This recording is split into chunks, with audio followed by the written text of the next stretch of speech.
Hi, today I want to talk about making some DIY ice packs for your deep freeze. If you're getting a deep freeze or have a deep freeze, you understand, or hopefully understand, that the least amount of open space in that deep freeze, the better. Alright? So, if you're going to get a deep freeze, you need to fill in space. You also need to have a way to keep it cold longer. So if the power goes out, you have a way for that food to stay cold longer. Alright, here are just a few simple DIY ice packs. This is just your basic sandwich bag with a zip on it right here. The double zipper bags.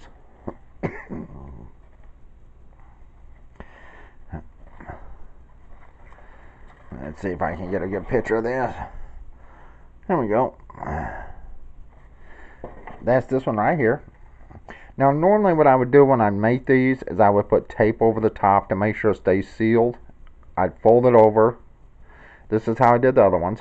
I would take it, fold it over, and put tape and cover it around here and put tape around the back. You can see I did that there, and I did this with this one down here. Or you can just use the slider seals sandwich bags. We have the slider seal freezer bags, and we have the zip slider seal right there gallon bags. Now normally I would not use slider seal bags for this, but that's what we have. They're okay, it's just you have to wash the slide to make sure it doesn't leak. In a case like that, I would use tape. That's what I did here.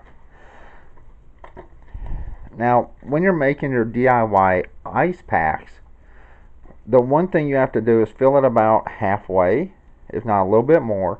Get as much air out as you possibly can, and then seal it up. And you can see right there. And the reason I'm saying only fill it about halfway is because ice does expand, and you do not want these bags to tear on you. Here, I believe this would be the quart bag, and you can see it looks like it's a little fuller than halfway, but you have to understand I also have the top folded over and taped. So I make sure that zipper does not move. That's what the tape is for. And you keep the top over, and when it expands, it won't tear the bag.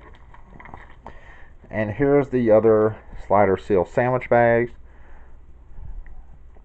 As you can tell, it looks like there's actually more water than half, but you have to understand I also folded the top where the zipper is over and taped it. Basically what I did was I took something like this, folded it over like that, and then taped it.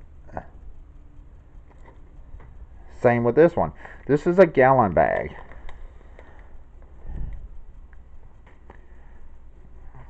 Now for this one, I didn't put tape across the front. I will end up doing that. I just wanted to show you, if you have a problem putting the tape across the front here, double it over, put a piece of tape right in front of that zipper so the zipper doesn't move, and on the other end and in the middle somewhere. And then when you get your tape cut, you can put your tape all the way across the back and make sure it goes around the back like that, so it holds around the back and it comes around the front, and it completely tapes this piece in place. Now I did try to get as much air out as I could. I probably could have got a little bit more out. As you can see, there's an air bubble there, a little bitty air bubble there. This one turned out pretty decent. There's just a little bitty air bubble there and a little bitty air bubble there. So I did get as much air out as I could by just holding the bags up like this, having one corner of it open and squeezing the bag and squeezing the air out like this. Now, once again, I will tape this. I will fold it over right here, and I will tape that because I want to make sure this zipper part, or where it goes together, does not come undone. And this is the type of things I will be making for our deep freeze, because I want to make sure our deep freeze has plenty of ice in there. There's no room, so it doesn't have to work as hard.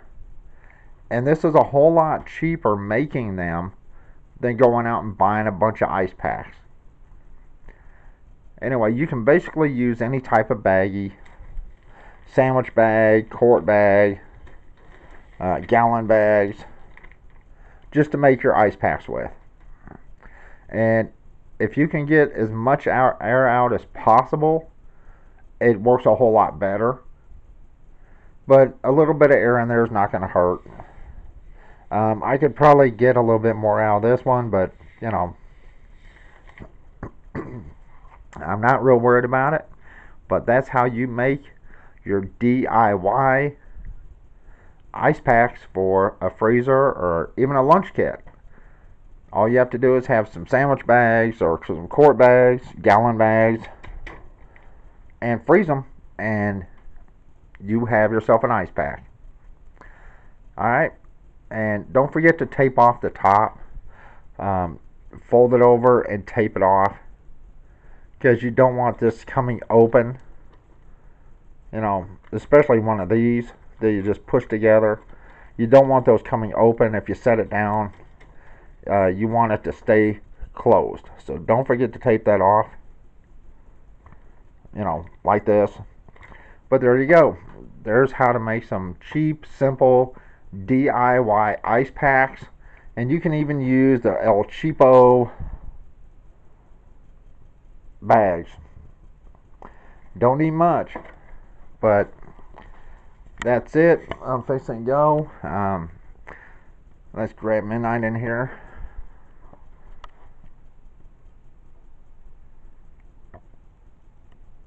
You over here sleeping?